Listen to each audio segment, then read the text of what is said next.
আসসালামু আলাইকুম সবাইকে। আমি নাব্বির ইতালি পাদোভা থেকে বলছি।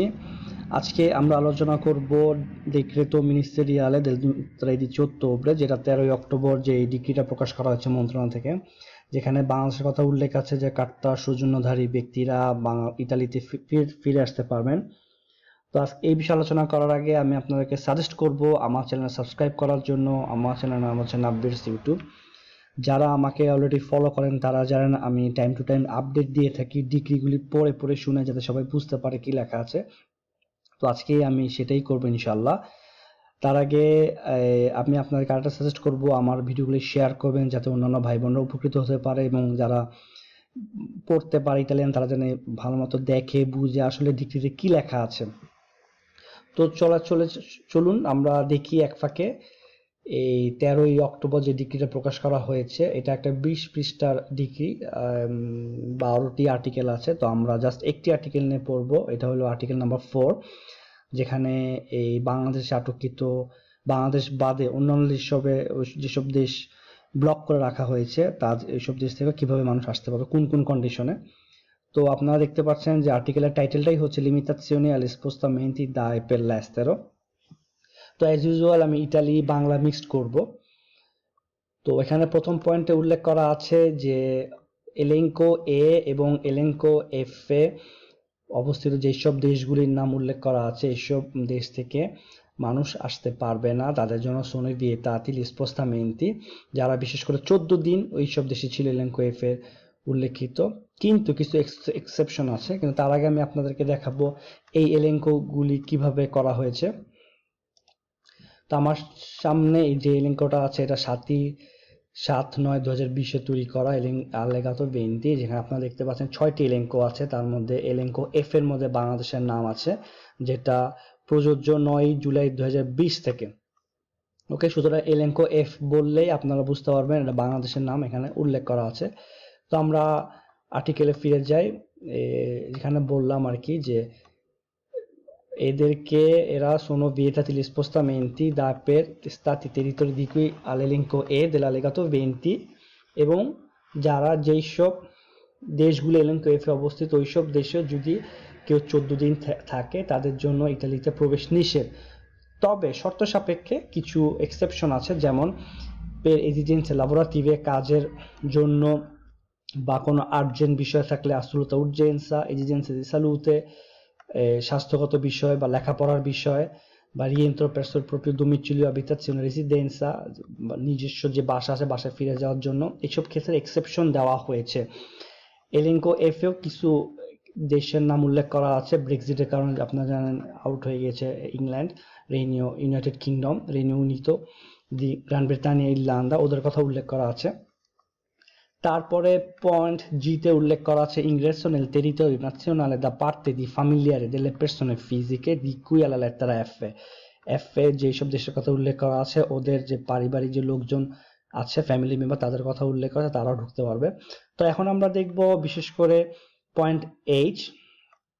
এখানে উল্লেখ করা আছে ingresso nel territorio nazionale da parte di cittadini di stati terzi soggiornanti di lungo periodo ai sensi della direttiva 2003/109 CE del Consiglio del 25 novembre 2003, যে soggiornanti di lungo periodo, যারা এই ক্যাটাগরিতে অবস্থিত কার্তাসুর জন্য, তাদের জন্য যারা প্রযোজ্য তারা ইতালিতে ইন করতে পারবে। ওকে, আইনটা কি ছিল? relativa allo status dei cittadini di paesi terzi che siano soggiornanti di lungo periodo। তো আপনারা নিশ্চয়ই জানেন, আপনাদের সৌজন্যের মধ্যে অবশ্যই লেখা আছে nonché di cittadini di stati terzi che derivano il diritto di residenza da altre disposizioni europee e dalla normativa nazionale। সুতরাং পয়েন্ট এইচ এ সুন্দরভাবে স্পষ্ট আকারে উল্লেখ করা আছে যে এদের জন্য এক্সেপশন আছে। এবং পরবর্তী যে পয়েন্ট আছে এটা আরো বেশি interesting. ai number ingresso nel territorio nazionale da parte di familiari delle persone fisiche di cui alla lettera H। H number point আমি যাদের কথা বললাম তাদের যে ফ্যামিলিয়ার আছে, পরিবারের যে লোকজন আছে, ফ্যামিলি মেম্বার, তাদের কথা পয়েন্ট আইতে উল্লেখ করা আছে, তারাও প্রবেশ করতে পারবে। ওকে, এখানে আইনের উল্লেখ করা আছে, আইনটা কি বিষয়ক আইন এখানে সুন্দরভাবে স্পষ্ট আকারে বলা আছে। এবং পরে যে একটি পয়েন্ট এখানে উল্লেখ করা আছে এল number ingresso nel territorio nazionale per raggiungere il domicilio, l'abitazione o la residenza di una persona di cui alle lettere F, H, anche non convivente, con la quale vi è una comprovata e stabile relazione affettiva। এটা হলো যে F এবং H পয়েন্টে, F পয়েন্টটা আমরা আবার দেখে নেই, যেখানে Regno Unito, Gran Bretagna, Irlanda, তারপর Principato di Monaco, della Repubblica di San Marino, dello Stato della Città del Vaticano, এইগুলা, এবং H নাম্বার পয়েন্টে যাদের কার্তা সৌজন্যের কথা বলা আছে, সৌজন্যান্তি di lungo periodo, যে তাদেরকে রাজুঞ্জেরে করার জন্য, ওকে, যা তাদের যেসব মানে ওদের সাথে যারা কনভিভেন্টে আছে আবার নন কনভিভেন্টে আছে তারাও ইন করতে পারবে। ingresso nel territorio nazionale per raggiungere il domicilio, l'abitazione, la residenza di una persona di cui alle lettere F e H, anche non convivente, কিন্তু অবশ্যই একটা সম্পর্ক থাকতে হবে, ওকে, con la quale vi è una comprovata e stabile relazione affettiva, সুতরাং তারাও in করতে পারবে, ইতালিতে কোনো সমস্যা নেই, ওকে। তারপরে যে কন্ডিশনটা দেওয়া আছে এটা আমি সংক্ষেপে বলি, যে lettera F, G, H, I যাদের কথা আমি বললাম, con residenza anagrafica in Italia da data anteriore a quella indicata nel F, যে তাদেরকে অবশ্যই রেসিডেন্স থাকতে হবে ইতালিতে যেই ডেটটা দেওয়া আছে আলেগাতো 20 তার আগ মুহূর্ত থেকে। তো আমরা আবার আলেগাতো 20তে ফিরে যাই। আলেগাতো 20টা ডেটটা হলো এইটা, কিন্তু বাংলাদেশের জন্য ডেট প্রযোজ্য হলো এইটা 9 জুলাই 2020।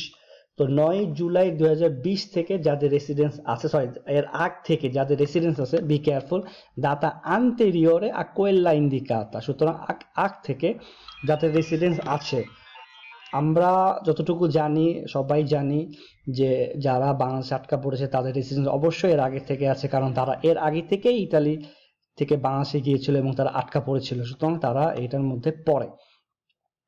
এবং আরেকটি কন্ডিশন আছে যে chiunque sia deputato ad effettuare i controlli un'attestazione di essersi sottoposti nelle 72 ore antecedenti all'ingresso nel territorio nazionale a un test molecolare o antigenico effettuato per mezzo di tampone e risultato negativo, যে 72 ঘন্টা পূর্বে এখানে ইতালির in করার 72 ঘন্টা পূর্বে অবশ্যই একটি তাম্পন, আই মিন যে টেস্টটা করা হয় আপনারা সবাই জানেন, এই টেস্টে অবশ্যই করে থাকতে হবে এবং এই টেস্টে অবশ্যই রেজাল্ট নেগেটিভ আসতে হবে, ওকে।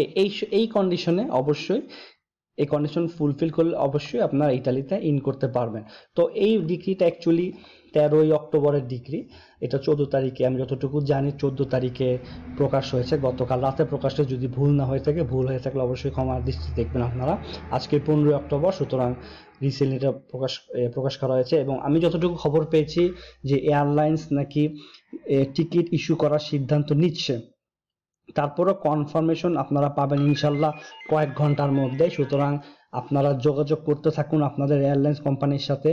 এবং যদি কেউ বলে জানেন না, তাকে অবশ্যই বলবেন 13ই অক্টোবর প্রকাশিত যে ডিক্রিটা 13 অক্টোবরে যে ডিক্রিটা প্রকাশিত হয়েছে মন্ত্রণালয় থেকে, DPCM del 13 ottobre, এটা অবশ্যই তাদেরকে কনসাল্ট করতে বলবেন, বিশেষ করে আর্টিকেল নাম্বার 4, ওকে। আমি আবার বলি, article number 4 DPCM del 13 ottobre, অবশ্যই এটা কনসাল্ট করতে বলবেন, তাহলে ইনশাল্লাহ বিষয়টা আরো বেশি ক্লিয়ার হবে।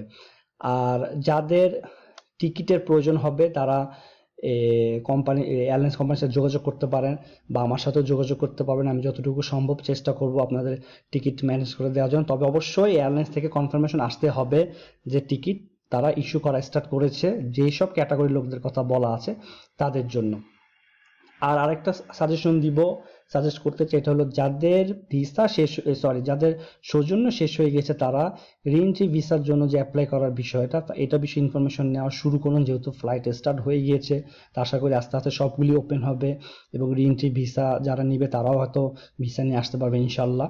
কারণ আপনারা জানেন ইতালিতে দেখলে তো ফ্লুসি প্রকাশ করা হয়েছে, সুতরাং আস্তে আস্তে হয়তো কয়েকটি বিষয় খুব শিথিল করে দেওয়া হবে, আশা করি, এটা আমার কথা। তবে কয়েকদিনের মধ্যে ইনশাল্লাহ আরো কয়েকটা সিদ্ধান্ত আসবে যদি ভালোর দিকে আমাদের অবস্থাটা যেতে থাকে আর কি, ইনশাল্লাহ। তো আপনারা এই ভিডিওটি শেয়ার করুন যাতে অন্যান্য ভাই বোনের উপকৃত হতে পারে। আর যে কোনো প্রয়োজনে আমার সাথে যোগাযোগ করতে পারেন, রিএন্ট্রি ভিসার জন্য বা এয়ারলাইন্স টিকিটের জন্য আমার ফেসবুক অ্যাকাউন্টে আপনারা যোগাযোগ করতে পারেন। কাইন্ডলি যদি অ্যাড করতে চান আমাকে নাব্বিরস ওয়াই2 অ্যাকাউন্টে অ্যাড করবেন, অন্য অ্যাকাউন্টে অ্যাড করবেন না। আমি আবার রিপিট করি, নাব্বিরস ওয়াই2 অ্যাকাউন্টে অ্যাড করবেন, অন্য অ্যাকাউন্টে অ্যাড করবেন না। ইনশাল্লাহ আমি যতটুকু সম্ভব চেষ্টা করব আপনাদেরকে সাহায্য করার জন্য, যে কোনো ডকুমেন্টারি বিষয় হেল্প দেওয়ার থেকে আমি চেষ্টা করবো ইনশাল্লাহ। আর আবারও সাজেস্ট করব আমার চ্যানেল সাবস্ক্রাইব করার জন্য। আমার চ্যানেল নাম হচ্ছে নাব্বিরস ইউটিউব। যারা ইতালি ভাষা শিখতে চান তারা অবশ্যই আমার চ্যানেলের ভাষার যে কোর্সগুলি আছে আপনারা ফলো করতে পারবেন ইনশাল্লাহ, এবং অন্যদেরকে সাজেস্ট করতে পারবেন ইতালিয়ান ল্যাঙ্গুয়েজ ইমপ্রুভ করার জন্য। তো আজকে এই পর্যন্তই রইল, সবাই ভালো থাকবেন, সুস্থ থাকবেন। আবার দেখা হবে পরবর্তী ভিডিওতে, আমি আবার আপডেট নিয়ে আসবো ইনশাল্লাহ। আসসালামু আলাইকুম রহমতুল্লাহ বারাকাতুহু।